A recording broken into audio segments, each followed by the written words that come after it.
રામાવતાર ધારણ કરશો તે સમયે તમારી ગેરહાજરીમાં મારો પતિ રાવણ બનીને આવશે અને તમારી પત્નીનું અપહરણ કરશે. વૃંદા એ પોતે જાલંધરનો આ પ્રકારે નાશ થયો એટલે પોતે પ્રભુને આવો શાપ આપે છે. ભગવાન એના શાપનો એ સ્વીકાર કરી લે છે, કારણ કે અધર્મનો ઉચ્છેદ એ ભગવાન પોતે કરવા માગતા હતા.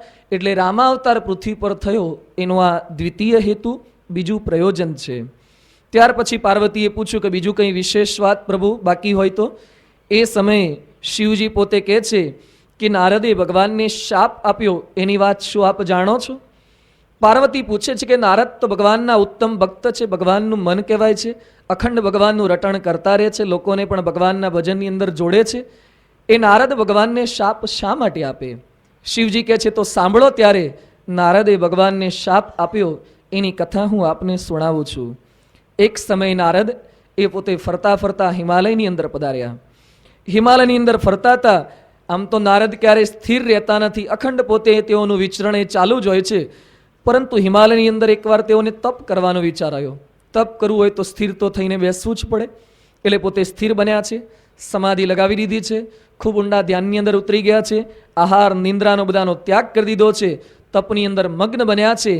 એ વખતે ઇન્દ્રને વિચાર થયો કે ખરેખર નારદ જો યથાર્થ તપ કરી લેશે તો મારી ઇન્દ્ર પદવી છીનવી લેશે. દરેકને ગાદીની પડી છે.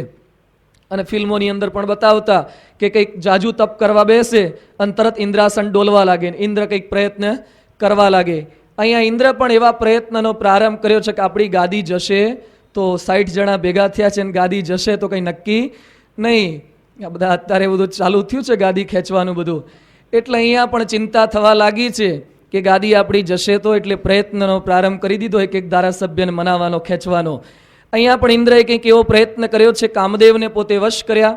કામદેવને આદેશ આપે છે કે માયા ફેલાવો.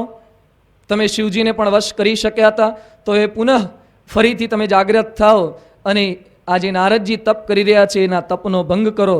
કામદેવે માયા ફેલાવી પોતાની, કામનું જોર એ વ્યાપવા લાગ્યું છે. અપ્સરાઓને મોકલી ભોગ બધા સર્જી દીધા, વાતાવરણ એવું ઊભું કરી દીધું. પરંતુ નારદજી પોતાના તપની અંદરથી સહેજ પણ ચલાયમાન થતા નથી. કામદેવે ખૂબ પ્રયત્ન કર્યો પણ નારદ એ પોતે સહેજ પણ ડગ્યા નહીં. કામદેવ નારદના ચરણોમાં પડી ગયા, પોતાની હાર કબૂલ કરી. તે સમયે નારદે ક્રોધ કરવો જોઈતો તો કામદેવ ઉપર કે તું મને ડગાવા આવે છે, છતાં પણ નારદે ક્રોધ ન કર્યો અને પ્રિય શબ્દો કહીને એને સંતુષ્ટ કર્યો. આ કથા નારદજી ફરતા ફરતા ઇન્દ્રની સભામાં પધાર્યા અને પછી કહે છે આપે મને ભ્રષ્ટ કરવા માટે કામદેવને મોકલ્યો તો, પરંતુ મારી સામે કામદેવનું શું ચાલી શકે?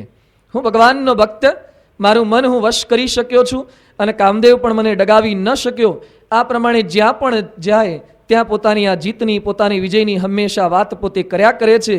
પછી ફરતા ફરતા શિવ પાસે પધાર્યા અને શિવને કહે છે કે મેં કામ જીતી લીધો છે, કામ મારાથી જીતાઈ ગયો. અધ્યાત્મ માર્ગે કોઈ પણ દોષ જીતાયો હોય એનો અહંકાર કરવો એ અનુચિત છે. ક્યારેય કોઈ દોષ જીત્યાનો અહંકાર કોઈ પણ સાધકે કરવો ન જોઈએ. માન જીત્યાનું આપણને સહેજ અહંકાર આવી જાય કે મારો ક્રોધ જીતાઈ ગયો, મારો લોભ જીતાઈ ગયો, આવું ક્યારેય બોલી ન શકાય. ક્યારે કયો દોષ પુનઃ પાછો આવે છે કાંઈ નક્કી નથી. સૌભરી 60,000 વર્ષ સુધી પાણીમાં જ બેઠા હતા, કામનો એક અંકુર પણ ફૂટતો નહોતો. પણ કોણ જાણે માછલાનું મૈથુન જોઈ અને પુનઃ કામ વાસના એ પ્રજ્વલિત થઈ ઉઠી અને ફરીથી એ ગૃહસ્થાશ્રમની અંદર પોતે પ્રવેશ કરી ચૂક્યા. અધ્યાત્મ માર્ગે ગમે તેટલા ગુણ આપણી અંદર આવે છતાં પણ કોઈ દોષને જીત્યાનો અહંકાર એ ક્યારેય કરવો ન જોઈએ. પણ નારદ આ વાતોનો સ્વીકાર ન કરી શક્યા. તેઓ શિવજી સમક્ષ પોતે અહંકાર કરવા લાગ્યા છે. શિવે ના પાડી કે તમે મારી આગળ તો વાત કરી, પણ ફરતા ફરતા ક્યારેક વિષ્ણુ ભગવાન આગળ જાઓ ત્યારે ભૂલથી પણ તમે જે કામને પરાસ્ત કર્યો છે એની વાત ન કરતા. નારદે મનમાં વિચાર કર્યો કે શિવને મારી ઈર્ષ્યા આવે છે એટલે આવી વાત મને કરે છે, કારણ કે હું એનાથી આગળ વધી ન જાઉં એના માટે મને ભગવાન આગળ વાત કરવાની ના પડે છે. શિવજી સમક્ષ તો પોતે ના પાડી કે હા વાત નહીં કરીએ, પરંતુ આ અહંકારની વાત, સ્વપ્રશંસા મહારાજે શિક્ષાપત્રીમાં ના પાડી છે. સ્વશ્લાઘા ન કર્તવ્ય, ક્યારે પોતાના વખાણ એ પોતાની જાતે ક્યારેય ન કરવા ભગવાન સ્વામિનારાયણ ના પાડે છે. પરંતુ મારો તમારો બધાનો અનુભવ છે, દિવસમાં અથવા તો મહિનામાં એકાદ વાર આપણા વખાણ જાતે ન કર્યા હોય એવો બતાવો તો ખરા દિવસ ક્યારેક આપણા વખાણ યદિ મય ન હોતા તો અથવા તો કંઈક ને કંઈક રીતે એ શબ્દ એ આપણા મુખની અંદરથી નીકળી જાય છે. સંતો કહે છે કે આ વખાણની ભાવના અંદરથી અહંકારનો ફોર્સ કેવો છે, ઉલટી જેવો છે. એકવાર પેટની અંદર બધું ભેગું થાય ને કચરો, અને પછી ગમે તેટલો પ્રયત્ન ઉલટીને દબાવવાનો કરીએ ને પણ કોણ જાણે બહાર નીકળી જ જાય છે. એમ અંદરથી અહંકાર એકવાર જાગૃત થાય છે, પછી એ કાઢ્યા વગર રહેવાતો નથી. નારદજી ફરતા ફરતા વિષ્ણુ ભગવાન પાસે પધાર્યા. ભગવાન તેઓને ભેટ્યા. ભગવાન કહે છે ઘણા દિવસે પધાર્યા. નારદજી કહે છે હા ભગવાન, ઘણા દિવસ વીતી ગયા. થોડાક સમય પહેલા મને સંકલ્પ થયો કે હિમાલયમાં જઈને તપ કરીએ. મેં તપનો પ્રારંભ કર્યો અને ઘણા બધા વર્ષો વીતી ગયા. તપ કરતો તો દેવતાઓએ વિચાર કર્યો કે નારદજીનો તપોભંગ કરીએ, પણ પ્રભુ મારી સામે દેવોનું શું ચાલે. અને કામ દેવતા મને પરાસ્ત કરવા આવ્યો. ખૂબ પ્રયત્ન કર્યો, બહુ ધમ પછાડા કર્યા, પણ પ્રભુ એ કામ દેવતા મને પરાસ્ત ન કરી શક્યો. વળી પાછા મને શિવજી મળ્યા તો શિવજી મને એમ કહેતા હતા કે તમારી સમક્ષ વાત ન કરું, પણ પ્રભુ આપ તો જાણો છો ને આ તો શિવને ઈર્ષ્યા હોય એટલે વાત કરે, બાકી મારે આપની આગળ વાત કર્યા વગર ચાલે ખરું? મારે તમારી સમક્ષ નિખાલસતાથી વાતની રજૂઆત તો ચોક્કસ કરવી જ જોઈએ ને. પ્રભુ આ તો શિવને થોડીક ઈર્ષ્યા, કારણ કે શિવે કામદેવને બાળવા માટે ત્રીજું લોચન ખોલવું પડ્યું હતું. મારે તો બેથી જ કામ પતી ગયું. શિવને તો ત્રીજી આંખ ખોલી ત્યારે કામદેવ મર્યો, મારે તો બે આંખો દ્વારા જ કામ પતી ગયું. એટલે પ્રભુ આમ તો મારી મોટપની વાત તો બીજી શું કરું, તમારી આગળ મારાથી વિશેષ કંઈ તો કહેવાય નહીં. આમ કહેતા કહેતા થોડું થોડું મોયણ નાખતા નાખતા એ ભગવાન આગળ બધી વાત પોતે કરવા લાગ્યા છે. ભગવાન વિષ્ણુ પોતે સમજી ગયા. નારદને કહે છે કે હે નારદ, તમારા સ્મરણ માત્રે, આવા સંતના સ્મરણ માત્રે તો બીજાનો કામ ટળી જાય, તો તમારામાં તો કામ ક્યાંથી સંભવી શકે, તમારામાં તો કામ ક્યાંથી હોય? નારદજી કહે છે પ્રભુ, એ બધી પ્રભુ આપની કૃપા છે. આમ બોલે છે કૃપા. નારદજી થોડાક આપણા જેવા જ છે. આમ બોલે નહીં, ઘણી વાર આપણે બોલીએ છીએ પ્રવચન પારાયણ બહુ સારી થઈ હોય ને કોઈક મળવા આવે, સ્વામી બહુ સારું બોલ્યા, ઠીક છે, બધું આ તો બાપાની કૃપા છે. આમ બહારથી મોઢામાંથી બાપાની કૃપા શબ્દ નીકળે, પણ અંદરથી તો અહંકારનો બિલાડો એ ખરેખર બહુ જાગૃત હોય છે કે આ તો હું તૈયારી કરું છું, હું આટલી મહેનત કરી, સત્સંગ શિક્ષણ પરીક્ષામાં આપણો નંબર આવે સંસ્થામાં, કોઈ કે ખરેખર ખૂબ સારો નંબર લાવ્યા, તો એ મહેસાણાનું ગૌરવ વધાર્યું. ના ના, કે આપણે શું ગૌરવ વધારવાના, આ તો બાપાની કૃપાથી. બહાર બાપાની કૃપા બોલાય ને અંદર મહેનત કરેલા કલાકોની ગણતરી થાય કે આટલી બધી મહેનત કરી પછી નંબર આવે જ ને. આમ બહાર આપણે બોલીએ છીએ જુદું, અંદર અહંકાર હોય. કોઈ પૂછે આ ઘર કોનું છે, સંતો આવે ને, સ્વામી આ તો બધું બાપાનું જ છે ને. ઘણી વાર આપણે બોલતા હોઈએ છીએ ગાડી કોની છે, બધી બાપાની જ છે, પણ ક્યારે વાપરવા ન આપે. બાપાની કીધા કરે, પણ ક્યારે સંતોને જવું હોય અથવા કોકને કામ હોય છે બાપાની, પણ ક્યારે વાપરવા આપે નહીં. આ પ્રકારની આપણી ભાવના હોય છે. બોલીએ ખરા, કાર્યનો, સંપત્તિનો, કળાનો મનમાં પૂર્ણ અહંકાર હોય, છતાં પણ બહારથી આપણે બાપાનું, મહારાજનું નામ એને આગળ રાખીને પોતાના અહંકારને પુષ્ટ કરતા હોઈએ છીએ. વિષ્ણુ ભગવાન તો અંતર્યામી હતા. ભગવાન પોતે જાણી ગયા. ભગવાને પોતે સંકલ્પ કર્યો. શું સંકલ્પ કરે છે એની વાત કરતા તુલસીદાસ લખે છે, કરુણાનિધિ મન દીખ બિચારી, ઉરે અંકુરેવું ગર્ભ તરુબારી, બેગી સોમય डारी हूँ उखारी, पन हमार से वकहितकारी, मुनि कर हित मम कौतुक होई, अवसि उपाय करबी में सोई. વિષ્ણુ ભગવાને વિચાર કર્યો કે કરુણા નિધિ મન દીખ વિચારી, ઉર અંકુર એવું ગર્ભ તરુબારી. નારદના ઉરની અંદર, નારદના હૃદયની અંદર એક અંકુર ફૂટ્યો છે. શેનો અંકુર? માનનો અંકુર, મદનો, અહંકારનો એક અંકુર ફૂટ્યો છે. બેગી સોમે ડારી ઉખારી, એ અંકુર મોટું થઈને ઝાડ બને એ પહેલા એ અંકુરને મારે ઉખાડી નાખવો છે, કારણ કે પન હમાર સેવક હિતકારી. ભગવાનની પ્રતિજ્ઞા છે. ભગવાને ભક્તોના હંમેશા હિત કરનારા છે, હિત ચિંતક છે. એટલે ભગવાને પોતે સંકલ્પ કર્યો છે કે મારા મુનિનું હિત થાય એવો હું ઉપાય કરીશ. ભગવાન સ્વામિનારાયણ પ્રથમના 62ના વચનાવતની અંદર કહે છે કે ભગવાન તો ગર્વગંજન છે. ભગવાન બીજું કંઈ આપણી પાસેથી સ્વીકાર કરતા નથી. ગઢપુરની અંદર એકવાર મહારાજને સોમબાફોઈએ પ્રશ્ન પૂછ્યો કે પ્રભુ આપ શું જમો છો? એ વખતે મહારાજ પોતે બોલ્યા હતા કે મારા ભક્તના હૃદયની અંદર જે કંઈ અહંકાર ઉદય થાય છે એ અહંકાર અમે જમીએ છીએ. માન ભગવાન પોતે જમી જાય છે. ભક્તને જે કંઈ અહંકાર ઉત્પન્ન થયો હોય એ કોઈકની અંદર પ્રવેશ કરીને અથવા તો ભગવાન સ્વયં પોતે કંઈક એવું નિમિત્ત ઊભું કરી અને અહંકારનો પોતે નાશ કરી નાખે છે. ભગવાન જાણે છે જીવની અવળાઈ, ભગવાન જાણે છે કે જીવને સહેજ યશ મળશે અને પોતાની જ વાત કરશે. કેન ઉપનિષદની અંદર ખૂબ સુંદર કથા આવે છે. દેવ અને દાનવોનું યુદ્ધ થતું હોય છે. દાનવો ખૂબ બળની અંદર હોય છે. દાનવો પરાસ્ત થતા નથી. દેવો ભગવાનને પ્રાર્થના કરે છે કે ભગવાન કંઈક હેલ્પલાઇન આપો, અને ભગવાન કંઈક મદદ કરે છે. અને ખરેખર ભગવાનની મદદ દ્વારા દેવતાઓ પોતે જીતી શક્યા. પરંતુ જીત પછી પાર્ટી ગોઠવી, શેમ્પેઇન પાર્ટી બધા ગોઠવતા હોય છે ને વિજયની અંદર, એવી કંઈક પાર્ટી ગોઠવી છે. દારૂની પ્યાલીઓ એ દેવતાઓ પરસ્પર એકબીજાને પાઈ રહ્યા છે. આનંદ ઉત્સવ સુરાનું પાન પોતે કરી રહ્યા છે અને એકબીજા પોતે બળાશ મારી રહ્યા છે. એ વખતે અગ્નિ દેવતા પોતે ઊભા થયા. અગ્નિ કહે છે આ તો મારું જોર, એટલે યુદ્ધની અંદર બધા વિજય પ્રાપ્ત કરી શક્યા. વાયુ દેવતા પોતાની વાત કરવા લાગ્યા. વરુણ જળ પોતાની વાત કરવા લાગ્યા.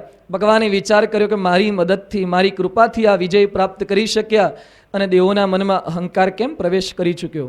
ભગવાને એક યક્ષનું સ્વરૂપ ધારણ કર્યું, પોતે નીચે પધાર્યા અને પછી ત્યાં ઇન્દ્રના દરબારની અંદર પ્રવેશ કરવા જતા હતા. કોઈક સેવકે અટકાવ્યા. ભગવાન કહે છે જ્યાં અંદર જઈને ઇન્દ્રને બોલાવી લાવ. અંદર જઈને વાત કરી કે યક્ષ પધાર્યા છે. ઇન્દ્ર જાતે ન પધાર્યા, પેલા વાયુ દેવતાને મોકલ્યા. વાયુ દેવતા ત્યાં પધારે. યક્ષની સામે પૂછ્યું કે તું કોણ છે? એ કે મારી વાત પછી પહેલા તું કોણ છે વાત કર. એ વખતે પેલા વાયુ દેવતા કહે છે મને ઓળખતો નથી? સમગ્ર પૃથ્વીનું, સમગ્ર જીવ પ્રાણી માત્રનું સંચાલન કરનાર હું વાયુ છું. આજે જેટલા કંઈ જીવ વનસ્પતિ માત્ર જીવી રહ્યા છે એ મારા પ્રતાપે જીવી રહ્યા છે. હું ધારું તો શું કરી શકું? કંડલામાં વાવાઝોડું આવ્યું તો મોટા મોટા ગરડરો વાળી નાખે. અલંગના શિપ બ્રેકિંગ યાર્ડમાં મોટી મોટી શિપ, હજારો ટનની શિપ, એને ઉંચકી નાખી પલટાવી નાખું, એ મારી તાકાત છે. બોલ તારે શું કામ કરવું છે? એ વખતે યક્ષ કહે છે બીજું વિશેષ કંઈ કામ કરવું નથી. આ ઘાસનું તણખલું પડ્યું છે એને અહીંયાથી થોડુંક દૂર ખસેડી આપો ને. એ કે મારી મશ્કરી કરે છે કે આટલા મોટા મોટા મકાન હું પાડી નાખું ને ઘાસના તણખલાને હટાવવાની વાત કરે છે? એ કે મહેરબાની કરીને આટલું તો કરી આપો, બીજું કંઈ મારે જોઈતું નથી. અને વાયુ દેવતાએ પ્રયત્ન કર્યો. 1 ફૂટ શું, 1 સેન્ટીમીટર નહીં, 1 મિલીમીટર પણ તણખલું ખસેડી ના શક્યા. બહુ પ્રયત્ન કર્યો, બધા ગેસીસ જેટલા કંઈ હોય એટલા બધા છોડ્યા, પરંતુ કંઈ કામ થઈ ન શક્યું. એટલે એકદમ ઉદાસ થઈને બેક ટુ પેવિલિયન, ડકની અંદર પાછા પધારી ગયા. કંઈ કામ ન થયું એટલે. અને પછી ઇન્દ્ર આગળ જઈને સિંહાસન પર નીચું મસ્તક કરીને બેસી ગયા. ઇન્દ્રે જાણ્યું કંઈક આગુ પાછું થયું લાગે છે. બીજાને જળના દેવતાને મોકલ્યા, ત્યાં પધાર્યા. પેલા એ પૂછ્યું તો કોણ છે? હું જળનો દેવતા છું. બોલો તારે શું કામ કરવું છે? એ કે મારું આ તણખલું થોડું ભીંજવી આપો ને. એક ભીંજવાની શું વાત કરે છે? હમણાં છાપામાં વાંચ્યું નહીં, મુંબઈની અંદર કેટલી તકલીફ મારા થકી જ થઈ ગઈ કે. અને આ સુનામી આવી જાય ને હું નક્કી કરું ને તો ભલભલાને પછાડી નાખું. કોઈ નગરપાલિકાની તાકાત નથી ગટરો ઉભરાઈ જાય પછી રિપેર કરી શકે કે. બધી ગટરોને બધું ભરી નાખું. એક સામટો એક દિવસમાં 30-40 ઇંચ પડી જવું ને પછી કોઈની તાકાત નથી વ્યવસ્થા કરી શકે. એ મારામાં તાકાત છે. તું મને તણખલું ભીંજવાની વાત કરે છે? એ કે બીજું બધું પછી કરજો, બીજો ઘણો મોટો કોન્ટ્રાક્ટ આપીશ, પણ પહેલાં આટલું કામ કરી આપો. એ વખતે પેલા એ પ્રયત્ન કર્યો, એક તણખલું પણ ભીંજવી ના શક્યા. ફરીથી આ પણ પાછા બેક ટુ પેવિલિયન. અગ્નિ દેવતા પધાર્યા. અગ્નિને કહે છે કે બોલો તમે કોણ છો? અગ્નિ દેવતા બધું પ્રજ્વલિત કરી નાખું. એ કે આટલું તણખલું જરા બાળી આપો. એ કે તણખલું બાળવાની શું વાત કરો છો? મોટા મોટા અમેરિકાની અંદર જંગલો બાળી નાખું છું. હેલિકોપ્ટર દ્વારા વૃષ્ટિ થાય, વરસાદ પાડે, છતાં પણ ક્યારે આગ ઓલાય નહીં, એવી મારામાં તાકાત છે, શક્તિ છે. તું એક તણખલાની વાત કરે છે? એ કે મહેરબાની કરીને આટલી કૃપા કરો. પ્રયત્ન કર્યો, ખૂબ પ્રયત્ન કર્યો, ધમ પછાડા કર્યા. અગ્નિ દેવતાએ એક તણખલાને બાળી ન શક્યા. ખૂબ ઉદાસ થઈ ગયા. પુનઃ પાછા પધાર્યા. ઇન્દ્ર સ્વયં પધાર્યા અને ખરેખર મસ્તક ઝુકાવ્યું કે કોણ છો તમે? એ વખતે ઉમાદેવી પ્રગટ થયા અને ભાન કરાવે છે કે મૂર્ખાઓ, જેના લીધે તમે વિજય પ્રાપ્ત કરી શક્યા એ સાક્ષાત ભગવાન પોતે યક્ષનું સ્વરૂપ ધારણ કરીને આવ્યા છે. તમે એક તણખલું બાળી શકો એવી તાકાત નથી. એક તણખલાને ભીંજવી શકો, એક તણખલાને ઉડાવી શકો એવી કોઈનામાં સહેજ પણ તાકાત નથી. છતાં પણ અહંકાર કરો છો. માણસ માત્રની આ વૃત્તિ છે. કંઈક સહેજ સત્તા યશ પ્રાપ્ત થાય એટલે મારા થકી થયું, બાકી આપણાથી કંઈ થઈ શકે એવું નથી. એકવાર શ્રીજી મહારાજ ગઢપુરની અંદર દરબાર ભરીને બેઠા હોય છે. એ વખતે બધા હરિભક્તોએ પ્રાર્થના કરી કે મહારાજ ઘણા સમયથી વરસાદ થતો નથી, આપ કંઈક કૃપા કરો. મહારાજ કહે છે આ સુરા બાપુ બેઠા છે એને વિનંતી કરો. સુરા ખાચર કે મને શું વિનંતી કરે? કરતા હરતા તો આપ છો, આપને પ્રાર્થના કરે છે. દાદા ખાચર બીજા પણ જે હરિભક્તો હતા મહારાજને કહે છે મહારાજ વરસાદ પાડો ને. મહારાજ કે અમાર તો પાડવો જ, પણ સુરા ખાચર પાડવા દેતા નથી. સુરા ખાચર કે હું તો તૈયાર જ છું. મહારાજ કહ્યું જુઓ, હું 1 થી 10 સુધી ગણીશ અને સુરા ખાચર એમ બોલે કે વરસાદ વરસો તો ધોધમાર વરસાદ આપણે વરસાવો. બધા રાજી થઈ ગયા. સુરા ખાચર તો આપણો જ માણસ છે, હમણાં બોલી જશે. અને મહારાજે ગણતરી કરવાનો પ્રારંભ કર્યો. 1, 2, આ બાજુ બધા સુરા ખાચરને કે બોલ સુરા, બોલી જા જોરથી કે વરસાદ વરસો. 2-3 વાર બોલી જા, કે કદાચ એકમાં આગુ પાછું સાંભળવામાં તકલીફ થાય તો કે 2-3 વાર બોલી જા. સુરા ખાચર બોલવાનો પ્રારંભ કરે છે પણ કંઈ બોલતા નથી. 3, 4, 5 સુધી પહોંચાયા. બધા સુરા ખાચરને ગોદા મારેલા, બોલલા. આ 5 પહોંચી ગયા. હવે તો માંડ થોડાક જ બાકી રહ્યા છે. ઘણો બધો પ્રયત્ન કરે. 6, 7, 8, 9 ને એમ કરતા કરતા બધા સુરા ખાચરની ટોળે વળી ગયા હતા. ખૂબ પ્રયત્ન કર્યો. કેટલાકે તેનું મોઢું પહોળું કરીને બોલાવવા પ્રયત્ન કરે છે પણ 10 બોલાઈ ગયા. બધા મહારાજ કહે છે કે બસ હવે પૂરું થઈ ગયું. બધા સુરા ખાચરને ફરી વળ્યા. જેવું 10ની પૂર્ણાવતી થઈ અને સુરા ખાચર કે ધોધમાર વરસાદ વરસો. મહારાજ કે ના, કે કાઉન્ટિંગ પૂરું થઈ ગયું, કે હવે ના ચાલે. 1 થી 10 સુધી ગણતરી થઈ ગઈ. બધા એ સુરા ખાચરને ખૂબ ધમકાયા કે અલા સુરા, 1 થી 10 સુધી કેટલો ટાઈમ મળ્યો, એમાં એક વાક્ય ના બોલી શકાય? સુરા ખાચર કે માર તો ઘણું એ બોલતું હતું, એક વખતે 10 વાર બોલવું હતું. કે એક આંકડો બોલે ને વરસાદ વરસો, 2 બોલે ને વરસાદ વરસો, એવું 10 વાર બોલવું હતું પણ બોલાય તો ને. કોણ જાણે જીભ ઉપર 1000 ટનનું વજન મુકાઈ ગયું એવી જીભ ભારે થઈ ગઈ હતી. બોલી ન શકાય. મહારાજની ઈચ્છા હોય એટલું જ આપણે બોલી શકીએ. ગુણાતીતાનંદ સ્વામીએ 4થા પ્રકરણની વાતમાં લખ્યું છે, ચાલવામાં, બોલવામાં, હરેક ક્રિયામાં જે કંઈ સૂઝી આવે તે ભગવાનની પ્રેરણા છે એમ સમજવું. આજે હું બોલી શકું છું, આપ સાંભળી શકો છો, કંઈક કામ કરી શકીએ, સેવા કરીએ, મંદિરની જમીન લઈ શકીએ, કંઈક કામ કરી શકીએ. દિલ્હી અક્ષરધામની જમીનમાં આપણો કદાચ કંઈક બુદ્ધિ ચાલી હોય, આપણને એમ થાય કે મેં કામ કર્યું, ભૂલી જવું. ક્યારે આપણાથી કંઈ કામ થતું જ નથી. ભગવાનને સંત એ આપણને નિમિત્ત બનાવે છે. આપણે કોઈનું પાલન પોષણ કરતા હોય, આપણને એમ થાય ઘરના તમામ સભ્યોનું તો પાલન પોષણ હું કરું છું ને. મંત્રીઓને એમ થાય કે ગુજરાતનું હું ચલાવું છું ને. ભાઈ ગુજરાતનું કે ચલાવવાવાળા તો ભગવાન છે. શિવાજીના મનમાં કંઈક આવો અહંકાર થયો કે સમગ્ર મહારાષ્ટ્રનું પાલન પોષણ હું કરું છું. સમર્થ સ્વામી રામદાસના મનની અંદર ખબર પડી કે શિવાજીને અહંકાર થયો છે. એકવાર સરોવર કિનારે લઈ ગયા અને સરોવરના તટ ઉપર ત્યાં 12 જગ્યા ઉપર કેટલાક માટીના ઢેફા પડ્યા હોય. એ માટીનું ઢેફું ઊંચું કર્યું તો નીચેથી નાનકડું એક દેડકાનું બચ્ચું નીકળ્યું.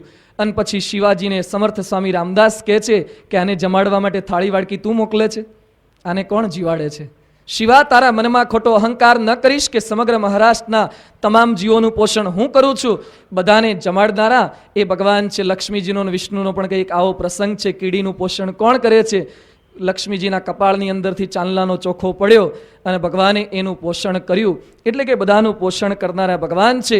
પરંતુ માણસના મનની અંદર અહંકાર એક પ્રકારે આવો થઈ જતો હોય છે. પરંતુ ભગવાનનું તો વિરુદ્ધ છે, એ બધાનો અહંકાર ટાળશે. પરમહંસોએ પોતાના પદની અંદર લખ્યું છે, સખી અંગ અભિમાન આણીશમાં. પરમહંસો શું કહે છે? સખી અંગ અભિમાન આણીશમાં. સખી અંગ અભિમાન આણીશમાં. રખે ગણતી રે, રખે ગણતી રે, સખી તાહેરા ગુણ કે મેલી દે મન નામ રોડને. સખી અંગ અભિમાન આણીશમાં. રખી ગણતી રે સખી તાહેરા ગુણ. સખી ગર્વ ગંજન એનું નામ છે. સખી ગર્વ ગંજન એનું નામ છે. ભગવાનનું નામ શું છે? ગર્વ ગંજન છે. એ પોતાના ભક્તના હૃદયની અંદર ગર્વ ઉત્પન્ન થયો હોય એનો નાશ એ પોતે કરી નાખશે.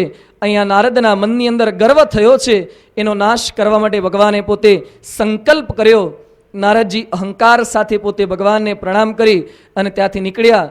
અને ભગવાન વિષ્ણુએ સંકલ્પ માત્રે એ માયાનું સર્જન કરી દીધું. ભગવાન એક માયાવી નગરી આખી ઊભી કરી દીધી છે. બનાવટી નગરી. 400 ગાઉની અંદર આખી આ નગરી ફેલાયેલી છે.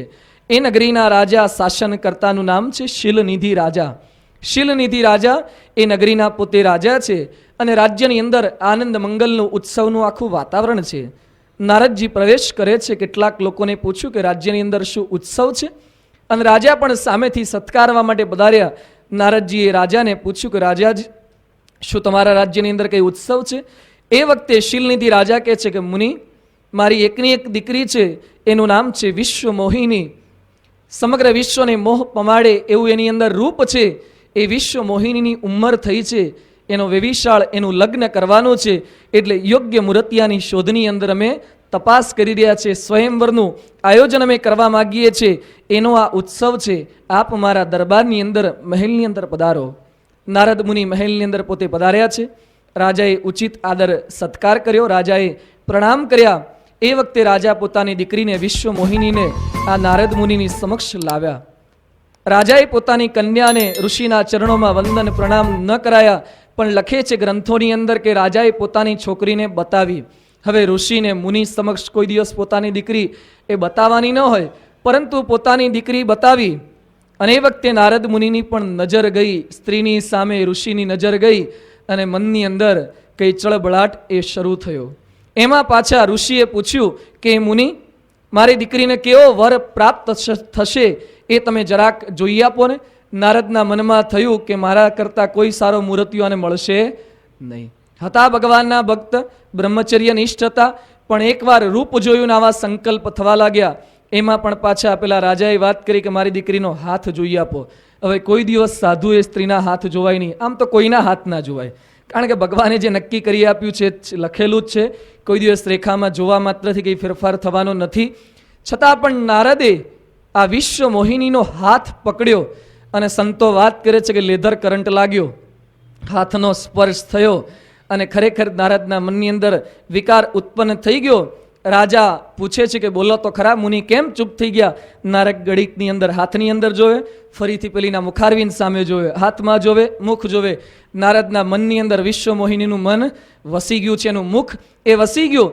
અને પછી પેલા રાજા પૂછે છે કે બોલો તો ખરા, મારી દીકરીને કોણ પરણશે? હવે એની હથેળીમાં એવું લખ્યું હતું કે સમગ્ર સૃષ્ટિનું પાલન કરનારા એ ભગવાન વિષ્ણુ એને પરણશે, પરંતુ નારદ પોતે એવું બોલ્યા કે આને જે પરણશે એ સૃષ્ટિનું સંચાલન કરશે, આને જે પરણશે એ સૃષ્ટિનું સંચાલન કરશે. એમ નહોતું લખ્યું સંચાલન કરે છે એ પરણશે, પરંતુ નારદે કામ મુનિને પણ ખોટું બોલાવે છે. અસત્યનું ઉચ્ચારણ એ નારદ પોતે કરી રહ્યા. એ વખતે નારદજીએ મનમાં સંકલ્પ કર્યો કે લગ્ન કરવા તો આની સાથે જ હવે લગ્ન કરવા છે. રાજાને પૂછે છે કે બોલો સ્વયંવરનું આયોજન ક્યારે છે? પેલા કે પ્રભુ તમારે આની અંદર હાજરી આપવી છે. નારદજી ફોડ પાડતા નથી કે વરરાજા બનીને હાજરી આપવી છે. રાજાને તો કહેવાય નહીં એ સમયે, કારણ કે નહીં તો રાજાને મનની અંદર પાછું દુઃખ થાય કે આવા સાધુ ક્યાં પરણવા તૈયાર થયા. એટલે રાજા કહે છે કે 2 દિવસ પછી આ પ્રમાણે સ્વયંવરનું આયોજન કરેલું છે. એની અંદર બધા દેશ વિદેશથી મૂર્તિયા, બધા રાજકુંવરો એ બધા અહીંયા પધારવાના છે. નારદજીએ મનમાં વિચાર કર્યો કે આપણે પણ મૂર્તિયા બનવું છે, પરંતુ રૂપ જોઈએ ને. મારા માથે તો જટા છે, શરીર ઉપર વગવા કપડાં છે, આવા કપડાવાળાને કોણ વરે?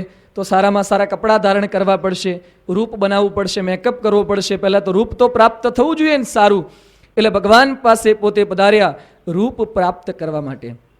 એ સમયથી કદાચ ચાલ્યું આવતું હશે, ગુણની સામે કોઈ જોતા જ નથી. રૂપ, હા, ચહેરો ગમી જાય એટલે સહેજે સહેજે પાકું થઈ જાય.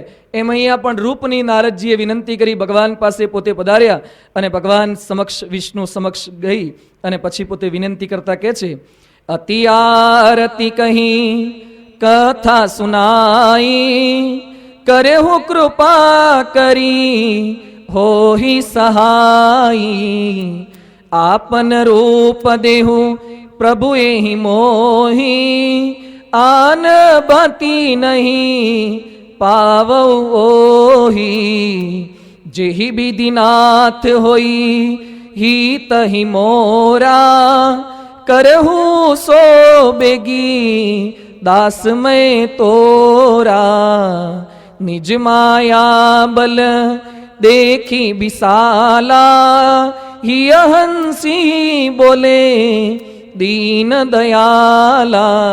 નારદજીએ ભગવાન વિષ્ણુને વિનંતી કરતા કહે છે, હે પ્રભુ આપનું રૂપ મને આપો.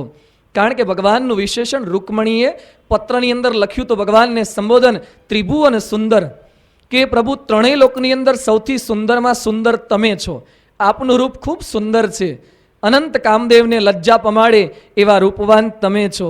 અને ભગવાન વિષ્ણુનું રૂપ તો નારદજીએ જોયું જોઈએ, વારંવાર મળવા જતા હોય. એટલે નારદે વિચાર કર્યો કે બીજા માણસોનું રૂપ લેવું એના કરતાં ભગવાન વિષ્ણુનું રૂપ જ આપણે ધારણ કરીએ. ભગવાન પાસે ગયા અને ભગવાનને કહે છે, ભગવાન તમારું રૂપ મને આપો. ભગવાન વિષ્ણુને મનમાં સંકલ્પ થાય છે કે હંમેશા તો મારી ભક્તિ માગતા હોય, આજે રૂપ કેમ માગે છે?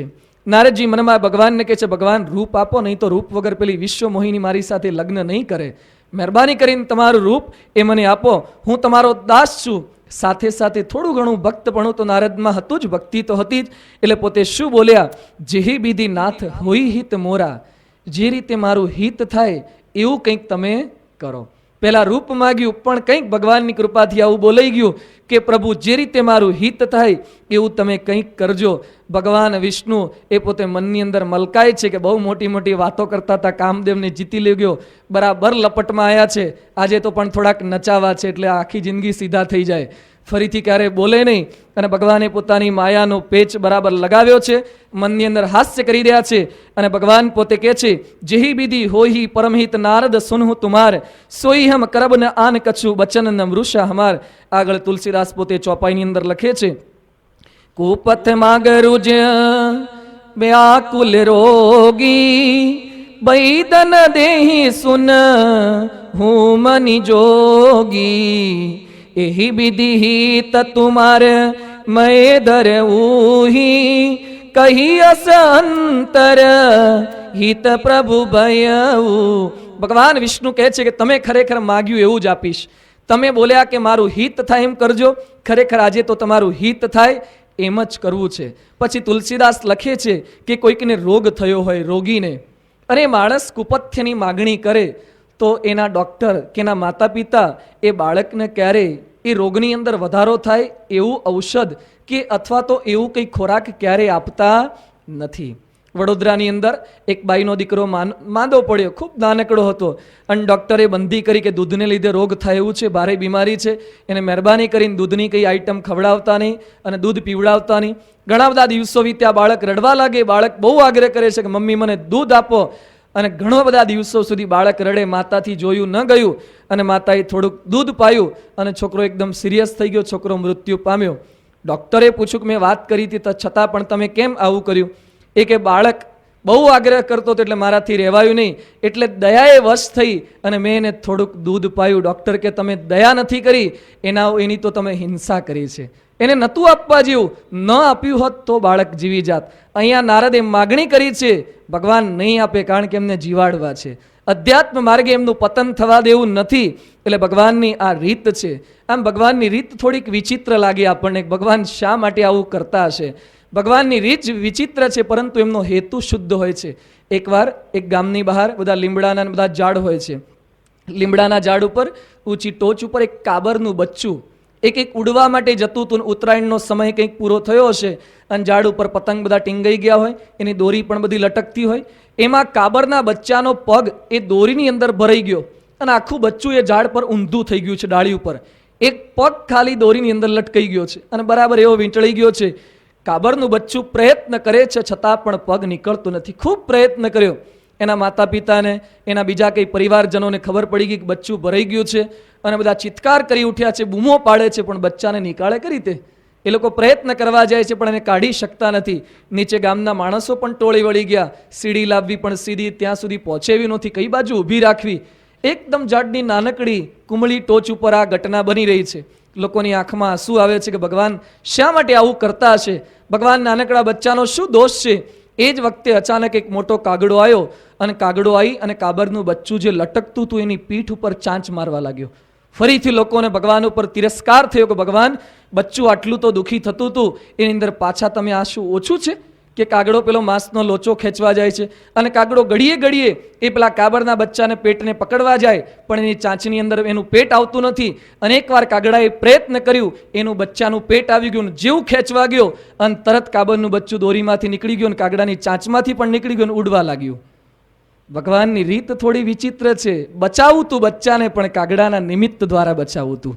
બીજા કોઈએ પ્રયત્ન કર્યો એ રીતે નહીં. કાગડો ચાંચ મારે, એને ખેંચે, એના દ્વારા બચ્ચાનો પગ એ દોરીમાંથી નીકળી જાય. રીત ભગવાનની આપણને થોડીક વિચિત્ર લાગે છે, પણ એ મારું તમારું દરેકનું હિત કરવા જતા હોય છે. મહારાજે પેલા ગાડાવાળાને માર ખવડાયો, કેટલું વિચિત્ર લાગે કે બેસાડે એનો બદલો આવો, પણ માર ખવડાવીને ભગવાને શું કર્યું? એનું જન્મનું જે વેર હતું એ વેર મટાવી દીધું. આણંદની અંદર એક હરિભક્ત બહુ બીમાર પડ્યા, ખૂબ તકલીફ પડે છે. શાસ્ત્રીજી મહારાજને પ્રાર્થના કરી, સ્વામી એનો રોગ મટાડી દો. શાસ્ત્રીજી મહારાજ કે એક દિવસમાં એક જન્મ ઓછો થાય છે. ભગવાનની આ રીત છે, આપણે સમજી શકતા નથી. કંઈક રોગ આપીને પણ આપણું સારું કરવા માગતા હોય, પરંતુ આપણા મનમાં થાય કે ભગવાન કેમ આવું કરે છે. અહીંયા નારદજી સાથે પણ ભગવાન કંઈક આવો વર્તાવ કરવાના છે. ભગવાને વરદાન આપ્યું, જાઓ તમારું હિત થશે તેવું હું કરીશ.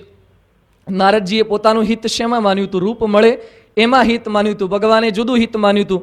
નારદજી ખૂબ ખુશ થઈ ગયા છે. નારદજી સ્વયંવરની અંદર પધાર્યા, પણ ભગવાને એવી રચના કરી હતી, કોણ જાણે ભગવાને કેવું બીબું બનાવ્યું હશે. ભગવાને એવું રૂપ આપ્યું હતું કે નારદજીને પોતાનું મોઢું એ વિષ્ણુનું લાગે, અને પછી જેટલા કઈ લોકો ત્યાં બેઠા હોય સ્વયંવરની અંદર એને નારદ દેખાય, અને પેલી જે કુંવરી વરવા આવવાની હતી એને વાંદરો દેખાય. એક જ મોઢામાં 3 ડાઈ કેમની ફિટ કરી હશે કે એક માણસ 3 જાતનો દેખાય. નારદને પોતાને એમ લાગે કે હું વિષ્ણુ જેવો રૂપવાન છું, પેલા બીજા લોકોને લાગે કે આ તો નારદ મુનિ છે, અને પેલી કુંવરીને લાગે કે આ તો વાંદરો છે, એને વાંદરો જ દેખાય. આવી જાતની ગોઠવણ એ ભગવાને પોતે કરી દીધી છે. નારદજી સ્વયંવરની અંદર પોતે પધાર્યા છે. શંકરના 2 ગણ ત્યાં ફરતા હતા. ભગવાનની કૃપાથી એ પણ જાણી ગયા કે આનું રૂપ તો વાંદરાનું છે. ભગવાને કંઈ કૃપા એ લોકો ઉપર પણ કરી હશે. સ્વયંવરની અંદર પધાર્યા. આપણે રામાયણ મહાભારત સિરિયલમાં જોયું છે કે વચ્ચે રાજા બેઠા હોય ને આજુબાજુ 2 બાજુ ખુરશીઓ હોય, એમ રાજાઓ બધા બેઠેલા હતા, રાજકુંવરો બેઠેલા હતા. વિશ્વ મોહિનીને વરવા માટે બધા રાહ જોઈ રહ્યા છે કે ક્યારે વિશ્વ મોહિની આપે. કેટલાક વાળ સેટ કરવા લાગ્યા, કેટલાક કોલર સેટ કરે છે, પોતાની જાતે બધું સેટિંગ કરી રહ્યા છે કે હમણાં આવે. નહીં ફોટો પડાવવાનો તો ઘડીએ ઘડીએ આપણે સેટ કર્યા જ કરીએ.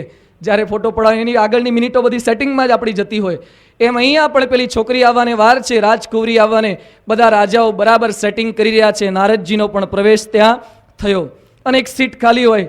નારદજી પહેલી સીટ પર ગોઠવાઈ ગયા. એ કે બહુ પાછળ જઈએ કદાચ આગળવાળા સિલેક્ટ કરી લેતો, એટલે પહેલા બેસવું સારું. નારદજી બરાબર પહેલી સીટ પર ગોઠવાઈ ગયા છે. પોતે ખૂબ આનંદમાં છે. લોકોને આશ્ચર્ય લાગે છે કે આ મુનિ ક્યાં સ્વયંવરમાં પધાર્યા, કારણ કે બધાને તો નારદ દેખાય, પણ ભલે કે કદાચ આશીર્વાદ આપવા આવ્યા હશે. આવું માની અને પછી નારદજીનો કોઈ તિરસ્કાર કરતું નથી. નારદજી પહેલી સીટ પર ગોઠવાઈ ગયા છે.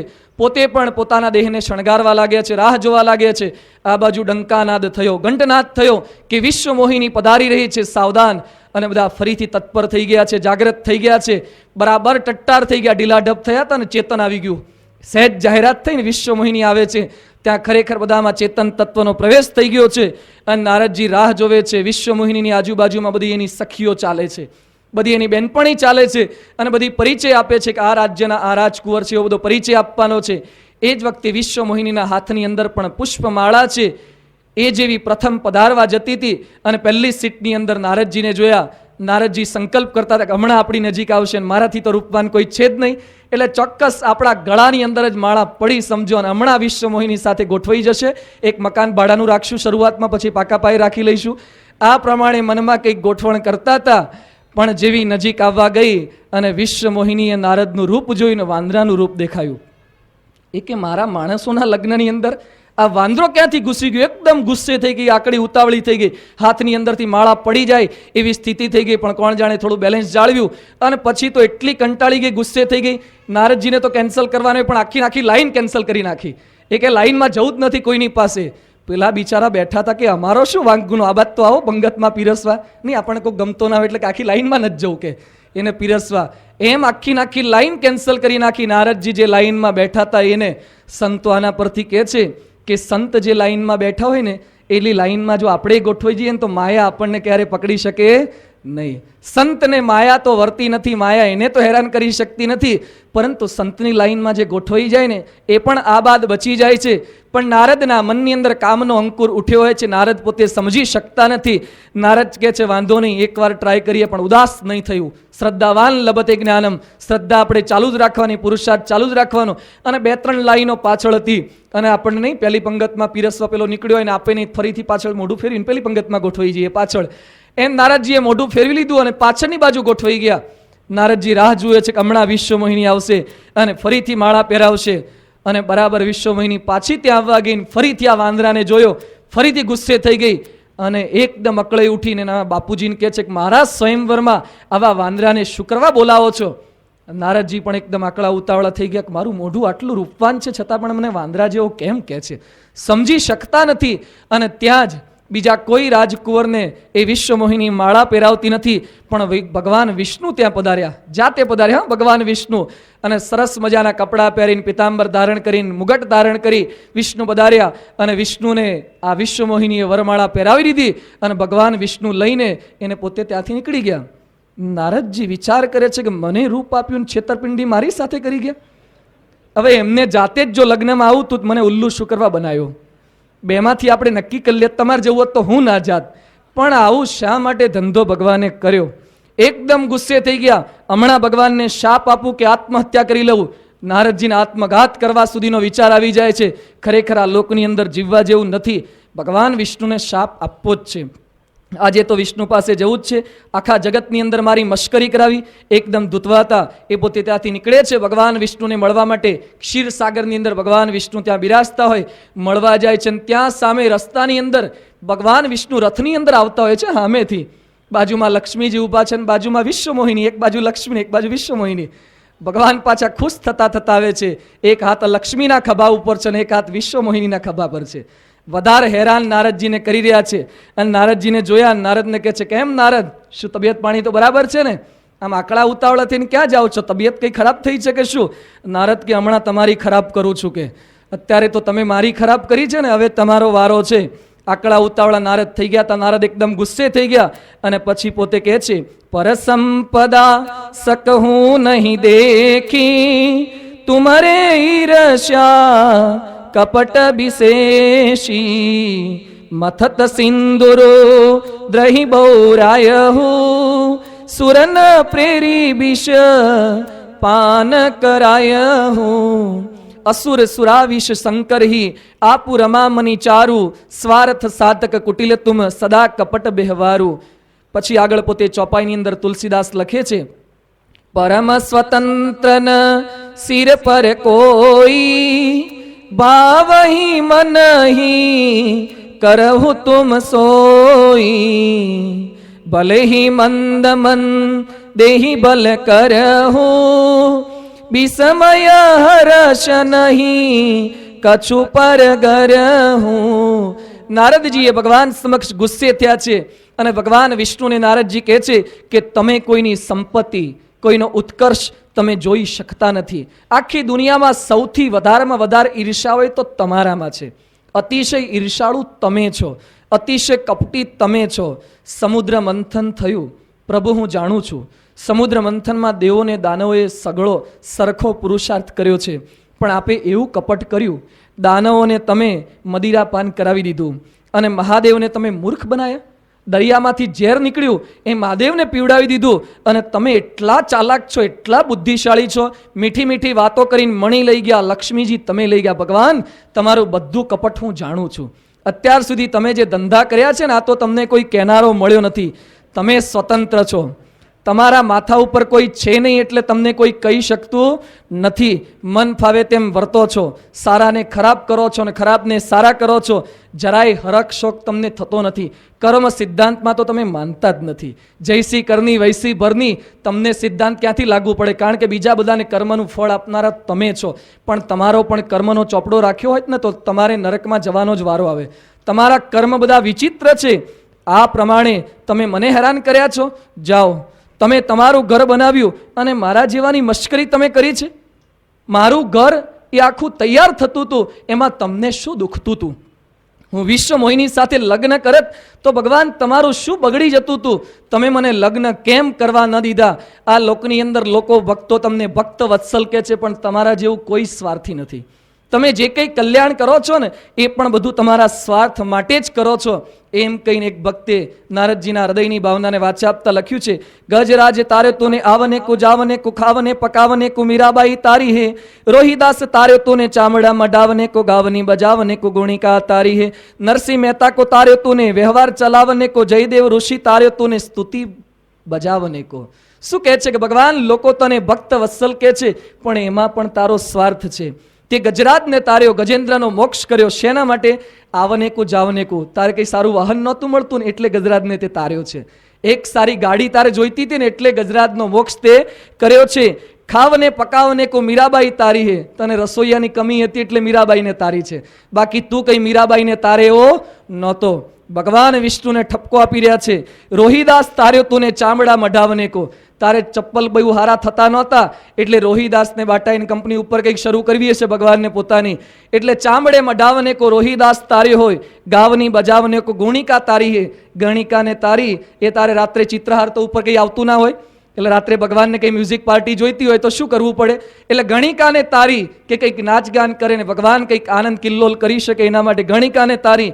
નરસિંહ મહેતાને તાર્યો શેના માટે, નરસિંહ મહેતા કો તાર્યો તુને વ્યવહાર ચલાવને કો. તારે ચોપડા તો થોડા કંઈક ભારે હશે ને, એટલે નરસિંહ મહેતા તો વાણીઓ આ બધો વ્યવહાર નાગર એ બધો વ્યવહાર પોતે બધો કરી શકે એના માટે તે આ બધું ગોઠવણ કર્યું છે. જયદેવ ઋષિ તાર્યો તુને સ્તુતિ બનાવને કો. જયદેવને તાર્યો તારી સ્તુતિ બનાવે એના માટે. તું બહુ સ્વાર્થી છે, સ્વાર્થ વગર કશું કામ કરતો નથી. આ પ્રમાણે બહુ ઠપકો નારદજી પોતે આપે છે. લક્ષ્મીજી બાજુમાં ઊભા હતા, લક્ષ્મીજીથી સહન ન થયું. એ ભગવાન વિષ્ણુને કહે છે, પ્રભુ અટકાવો અટકાવો, આની હદ થાય છે, બહુ બોલી રહ્યા છે, એની જબાન ઉપર સહેજ કંટ્રોલ તો તમે કરો.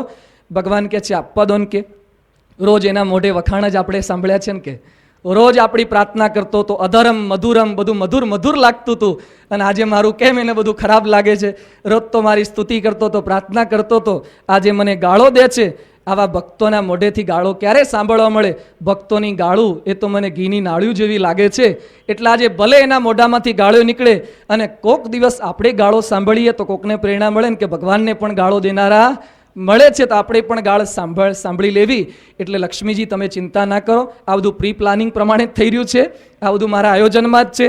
અને એ વખતે નારદ પોતે વિષ્ણુને શાપ આપતા કહે છે, બંચે હું મોહી જવની ધરી દેહા, સોઈ તનુ દર હું શ્રાપ મમ એહા, કપી આકૃતિ તુમ કીની હમારી, કરહી કિસ હાય તુમારી, મમ ઉપકાર કિન તુમ બારી, નારી બિરહ તુમ હો દુખારી. હે પ્રભુ, તમે જે માનવનું શરીર ધારણ કરીને મને ઠગ્યો, હવે હું તમને શાપ આપું છું કે તમે મનુષ્યનું શરીર ધારણ કરો.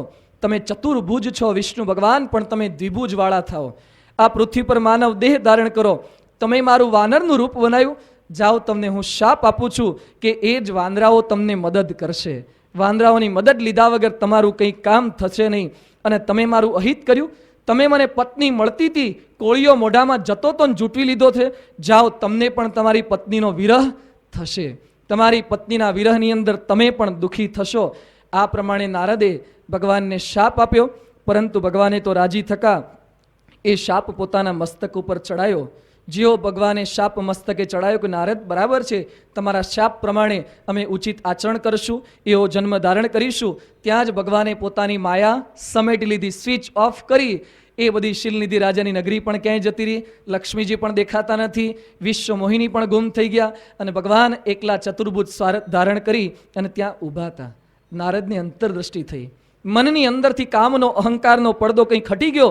ભગવાનના ચરણની અંદર પડ્યા, વિનંતી કરવા લાગ્યા, પ્રાર્થના કરે છે, રુદન કરે છે, પ્રભુ મારાથી બહુ મોટી ભૂલ થઈ ગઈ, મને માફ કરો, મારો શાપ મિથ્યા થાય એવું કરો. ભગવાન કહે છે તમારો શાપ તો મિથ્યા નહીં થાય, મારી ઈચ્છાથી થયું છે, પરંતુ આ તો તમારા મનની અંદર કંઈક અહંકાર જાગૃત થયો તો, કામ જીત્યાનો કંઈક અહંકાર ઉગ્યો તો, હું અહંકાર એ સહન કરી શકતો નથી, એટલે તમારા અહંકારનો મેં નાશ કર્યો છે. નારદને પોતાને એમ લાગ્યું કે ભગવાને મારું અહિત કર્યું, પણ ભગવાને અહિત નથી કર્યું, ભગવાને નારદનું હિત કર્યું છે. ઘણીવાર આપણને એમ લાગે કે ભગવાન મારું અહિત કરી રહ્યા છે. આપણે કંઈક સત્તાની અંદર જોઈતી હોય અથવા આપણે ધંધાની અંદર રોકાણ કર્યું, છતાં પણ બે ત્રણ વાર પ્રયત્ન કરીએ, છતાં પણ નિષ્ફળ જઈએ. પણ એમ વિચારું કે ભગવાન આના દ્વારા કંઈક આપણને સારું કરવા માગે છે. અબ્દુલ કલામે પોતાના પુસ્તકમાં પોતાના જીવનનો ખૂબ સુંદર પ્રસંગ લખ્યો છે. રાષ્ટ્રપતિ અબ્દુલ કલામે 57ની સાલની અંદર અબ્દુલ કલામ એ પોતે દહેરાદૂનની અંદર એક પરીક્ષા આપવા માટે ગયા. બેંગ્લોરની અંદર પોતે યુનિવર્સિટીની અંદર પોતે અભ્યાસ કર્યો, સાયન્સના પોતે સ્નાતક થયા છે. અને પછી તેઓની ઈચ્છા હતી પાયલોટ બનવાની. ટ્રેનિંગ પણ થોડી ઘણી કંઈક પ્રાપ્ત કરી હતી, એની પરીક્ષા માટે તૈયારી પણ કરી હતી. દહેરાદૂનમાં પરીક્ષા હતી, એમાં 60 જેટલા વિદ્યાર્થીઓ ઇન્ટરવ્યૂમાં એપિયર થયા હતા. એમાંથી 8 જણાનું સિલેક્શન થયું. કલામનો 9મો નંબર આવ્યો. કલામ પોતે વિજય પ્રાપ્ત ન કરી શક્યા, એ પોતે પદવી પ્રાપ્ત ન કરી શક્યા. પાયલોટની ખૂબ ઉદાસ થઈ ગયા, નર્વસ થઈ ગયા. કલામે વિચાર કર્યો, આટલો સારો અભ્યાસ કર્યો, પાયલોટ બનવું હતું, પણ ભગવાને મને પાયલોટ ન બનાવ્યો, ઇન્ટરવ્યુમાં પાસ ન કર્યો. કલામ ખૂબ ઉદાસ થયા, પરંતુ એમણે જવાનો જ વિચાર કર્યો કે તાત્કાલિક પાછું બેંગ્લોરે પાછા ફરી જવું છે. પરંતુ ત્યાં પોતે તામિલનાડુમાં કે જ્યાં પોતે રહેતા હતા ત્યાં એક મંદિર હતું. કલામના પિતાશ્રી પોતે તો મુસલમાન છતાં પણ મંદિરે પણ જતા. કલામ પણ નાના હતા ત્યારથી મંદિરે જતા. એ મંદિરના પૂજારીનું નામ હતું લક્ષ્મણ શાસ્ત્રી. એ લક્ષ્મણ શાસ્ત્રીએ વાત કરી હતી કે તું ત્યાં દહેરાદૂન બાજુ જાય છે તો હરદ્વારમાં ગંગા કિનારે જજે ને સ્નાન કરીને આવજે. એટલે કલામે વિચાર કર્યો કે પૂજારી મને પૂછશે કે સ્નાન કર્યું કે નહીં તો મારે ના પાડવી પડે, એટલે હું સ્નાન કરીને જઉં. કલામ પોતે હરદ્વાર પધાર્યા, ગંગામાં સ્નાન કર્યું અને કિનારા ઉપર શિવાનંદ આશ્રમ છે. શિવાનંદ આશ્રમની અંદર શિવાનંદ બાબા ત્યાં પોતે રહેતા હશે, એને પોતે મળવા માટે ગયા. કલામે જેવો આશ્રમમાં પ્રવેશ કર્યો એ વખતે શિવાનંદ સ્વામી પોતે પહેલું જ વાક્ય બોલે છે કે શા માટે તારા મુખ પર આટલી બધી ઉદાસી છે? અંતર્યામી ભગવાનની કૃપાથી સંત પોતે જાણી શક્યા અને પછી પેલા સ્વામીજીએ પૂછ્યું કે શા માટે તારા મુખ પર આટલી બધી ઉદાસી છે? હવે તું મને એ પ્રશ્ન ન પૂછતો કે મારી ઉદાસીનું કારણ તમે કેમ જાણ્યું? મેં કોઈ પણ રીતે જાણી લીધું છે, પણ દીકરા તું ઉદાસ ન થઈશ. એ વખતે કલામે પોતાના હૃદયની વાચા ઠાલવતા કીધું કે મારે પાયલોટ થવું, તો ભગવાને મને પાયલોટ ન બનાવ્યો. એ વખતે શિવાનંદ સ્વામીએ કીધું કે તારા મનમાં તે પાયલોટ થવાનું વિચાર્યું છે, પણ ભગવાને તને આના કરતાં કંઈક વધારે આપવાનું વિચાર્યું છે, એટલે તને ભગવાન પાયલોટ નથી બનાવતા. કલામે પોતાની આત્મકથામાં પુસ્તકમાં લખ્યું છે, ખરેખર એવું જ થયું, મારી પાયલોટ બનવાની ઈચ્છાથી હું ન થઈ શક્યો, પણ ભગવાને મને એટલી બધી પ્રગતિ કરાવી કે પાયલોટો જો વિમાન ઉડાડી શકે અને પાયલોટને પણ ટ્રેનિંગ આપી શકે એવી યુનિવર્સિટીનો હું બેતાજ બાદશાહ બની શક્યો, સમગ્ર દેશના રાષ્ટ્રપતિ બની શક્યા. પાયલોટ બન્યા હોત તો આખી જિંદગી વિમાન ઉડાડીને પૂરું થઈ જાત, 50, 60 કે 70,000 પગાર મળત, પરંતુ આટલી સત્તા સાહેબી તો પ્રાપ્ત ન કરી શક્યા હોત. આપણને એમ લાગે કે ભગવાન મને ઓછું આપે છે, ભગવાન કંઈક વધારે આપવા માગતા હોય, દુઃખી કરીને પણ કંઈક સારું કરવા માગતા હોય. એટલે નારદજીના લગ્ન ન થવા દીધા. વર્ષો પછી નારદજી વિષ્ણુ ભગવાન સાથે એકાંતમાં બેઠા હોય છે. એ વખતે નારદજીએ જોયું કે ભગવાન થોડાક મૂડમાં છે, એટલે પ્રેમથી પ્રશ્ન પૂછ્યો, ભગવાન કેટલાય સમયથી મારા મનમાં એક શંકા રહી જાય છે. વિષ્ણુ કે પૂછો. એ કે ભગવાન તમે ગુસ્સે નહીં થાવ. ના કે કોઈ ગુસ્સે નહીં થવું. ભગવાન મહેરબાની કરીને મને ઉત્તર આપો, મને વાંદરો કેમ બનાવ્યો તો તમે? વિષ્ણુ કહે છે હજુ આને થોડુંક મનમાં રહી ગયું લાગે છે. એટલે ભગવાનને પોતે પ્રશ્ન પૂછે, ભગવાન બીજું કંઈક રૂપ આપ્યું હોત તો ચાલત, પણ મને વાંદરો તમે કેમ બતાવ્યો, વાંદરો કેમ બનાવ્યો? ભગવાન વિષ્ણુ કહે છે કે આખી જિંદગી લગ્ન કર્યા પછી વાંદરા ના થવું પડે એટલે કે લગ્ન કર્યા પછી વાંદરા જેવું આચરણ ન કરવું પડે એટલે પહેલા થોડી ક્ષણો માટે મેં તને વાંદરો બનાવી દીધો.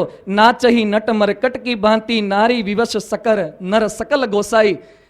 તુલસીદાસે પોતે લખ્યું છે કળિયુગના વર્ણનમાં, આગળ આપણે જોઈશું. નાચહી નટ મરકટકી ભાંતિ, પેલા લગ્ન કર્યા પછી મરકટની જેમ બધા નાચે છે, લગ્ન કર્યા પછી વાંદરની જેમ આખી જિંદગી 60-70 વર્ષ તારે વાંદરા થવું ન પડે, એટલે થોડાક કલાક પૂરતો મેં તને વાંદરો બની દીધો. નારદજી કે તો બહુ સારું કર્યું, કે ભગવાન તમે મારી રક્ષા એ કરી છે. નારદજીએ શિવના ગણોને શાપ આપ્યો હતો કે તમે રાક્ષસ થશો. એ પોતે રાવણ અને કુંભકર્ણ થયા. આ તરફ ભગવાન વિષ્ણુ પણ માનવ શરીર ધારણ કરવાનો નિર્ણય કર્યો છે. એ પોતે રામ થવાના છે. હવે બીજા 2 પ્રયોજન છે, મનુ અને શત્રુપાનું ને પ્રતાપબાનુનું. ત્યાર પછી રામ પોતે પ્રગટ થવાના છે અયોધ્યા નગરીની અંદર, રઘુકુળની અંદર. એ રઘુકુળ કેવું હતું અને કેવા સંજોગોની અંદર રામનો પ્રાદુર્ભાવ થયો, એ ભગવાનના પ્રગટ્યના ઉત્સવની વાત એ આપણે આવતીકાલે કરીશું. શ્રી સ્વામિનારાયણ ભગવાનની જય. સ્વામિનારાયણ.